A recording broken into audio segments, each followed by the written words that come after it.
time to rank a beloved series of mine, Scream.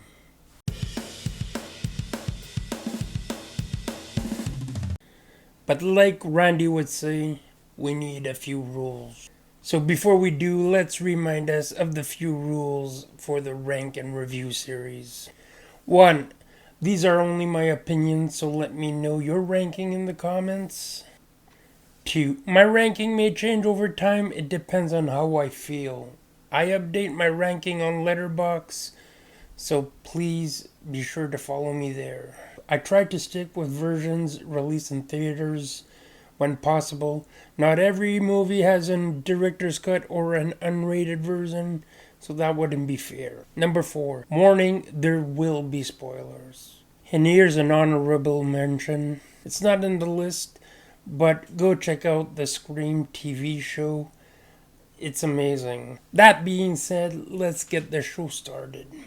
Number 4, Scream 3. Scream 3 starts with the weakest intro up until now. We have Courteney returning from the previous film. He and his girlfriend are the first victims to the brand new killer. This time it lacks the intensity or the wow factor of the first two films. It just doesn't live up. You can tell it's not going to be as good as the other movies. It kind of lacks that awesomeness of the first movie, probably too iconic at this time. Then it follows with Sydney in her new life. She lives in the woods and has improved security. She gained enough experience that she's a total badass. She appears 5 minutes in the first hour of the movie. Neve Campbell has entirely 33 minutes of screen time, which is disappointing. We are presented with Gail, who gives TED Talks now, but people assisting to the conference are not a fan of Gail's. And yes, Gail and Dewey are on a break again. It brings me to ask myself, is this really necessary? They could have just played the jealousy card or something. We quickly end up at a movie studio where they are making Stab 3. And of course they have the discussion on how violence in movies is a bad influence on people. This scene could have been a little bit better. We can start feeling that Kevin Williamson did not return for the writing duties, because this scene feels more like a schoolyard conversation. How can we mention that Lance Henriksen plays a sleazy producer? It's great. I really admire him as an actor. What do you want me to say? It's Bishop. They try to bring it back to the roots by recreating the set of the first movie, but still falls flat. This time the meta humor returns, but I think they cross a line where it's not even interesting. And of course, it's awesome to see cameos from Jay and Silent Bob, even the amazing Carrie Fisher making Star Wars reference. However, I felt like breaking the fourth wall was not effective in this. Kind of broke the mood. I still had some fun, but it's nowhere near the quality of the first two movies in the franchise. Number 3, Scream 4. The movie starts out really well. A movie inside a movie inside a movie. Great way to subvert expectations until the actual incident happens. It put me in the right mood right from the start. It hyped me up. Something I find weird, the town of the original incidents puts up Ghostface imagery everywhere for the release of the new book. That's kind of messed up. We first meet up with Dewey, or at least they ditched the Dewey bodyguard storyline from 3. He made him a cop again. He's there because of the incident involving the two ladies in the beginning. Then we are presented to Gail, who is a writer, and meet up with Cindy, who was also a writer and still a badass. This film tries to reinvent itself. It's a little less more gory, and you can see some gut shots from time to time. It plays with the reboot, remake tropes, and because of that, this movie gets its own set of brand new rules, and it's interesting to see it play out. The cinema club is cool, but nowhere near the charm Randy had, but I might be biased because it was pretty much my generation. And can we show some love to Hayden Patineri's character, who rules movie trivia? Sorry if I butchered your name. The reveal of the killers was great. I especially love the fact that it didn't end there. It continued after the final fight and it added an extra layer to the reveal. It was a fun slasher, not as good as the first two, but better than 3. Kevin Williamson returns to the writing duties, and it really shows. Wes Craven did a great job rebooting, and he followed Sidney's advice. He didn't fuck with the original. Number 2, Scream 2. While not being as good as the original, this is still a solid film. It's even more meta and self-aware. The film starts out in a solid way.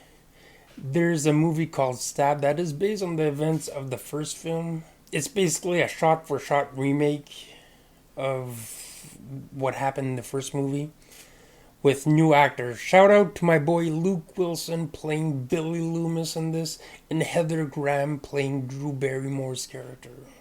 The intro sequence is awesome. People are assisting in the premiere of Stab. People are costume and cosplaying, and suddenly 2 people are killed at the premiere.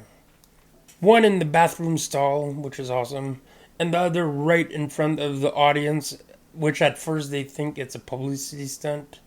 For now, it lives up to the previous movie. This is so old school. 1, people cosplaying in theaters, and 2, there's a Star 69 joke, which brings me back. We soon meet up with Sydney and her new friends. Sydney played brilliantly by Neve Campbell. Randy's still nerdy. Gail and Dewey are back. Now we're introduced to Mickey, another film student, played by the brilliant Timothy Oliphant. However, I need to take points away because he disses Ewoks. Sydney has acquired some experience and some skills. Her character art reminds me really of Sarah Connor or Ripley. I truly believe she belongs in that league. Randy is still my favorite. He still rules. Jamie Kennedy portrays him brilliantly. Unfortunately, he meets his maker in this film, which makes me sad. Can we add Dillinger from Tron is Sydney's drama class teacher? The writing is still solid and is trying to distract us from the real identity of the killer. It does somewhat a good job, but after the brilliant ending of the first one, it opens our mind and every theory is possible now. The reveal is kind of lackluster, however, still enjoyable. Let me finish by saying that this wasn't a great idea to have a fraternity initiation while a serial killer is on the loose. Number 1, Scream. Scream had a lot of influence on me. Scream had a huge influence on me. I was in college, I worked in a video rental store, so of course I could relate to Randy in this movie. I was hooked right on the spot. The intro sets the tone for the intense suspense that will follow throughout the movie. Drew Barrymore's character is cooking popcorn and getting ready to watch a scary movie. After a weird phone call, her fate was decided. And we are soon introduced to the main characters, Sydney, aka the final girl, played by Neve Campbell. Maybe it's because I'm a huge fan of Neve Campbell, but I really like her character. She has an arc that reminds me of Sarah Connor from the Terminator franchise. And even with that comparison, she managed to fight off the killer like a pro, even if she lacks experience. Randy is a movie buff that works at the video store. Great knowledge of movies. He really reminds me of me. And we also have Billy Loomis, the very creepy boyfriend, and Matthew Lillard as awesome Stu. He's a national treasure. And can we appreciate the fact that Henry Winkler, Fonzie himself, plays a principal? You also have Wes Craven, who did an amazing job in creating a suspenseful movie. I was always on the edge of my seat. The plot twist at the end for the identity of the killer is stuff of legends. It's one of the best reveals. Even if we know after multiple viewings who is the killer, it's still compelling. This movie was original back in the day because it was meta and self-aware. We didn't have much back then. At the end of the day, this deserves classic status. So this ends my Scream rank video. Let me know your ranking in the comments. Thanks for watching.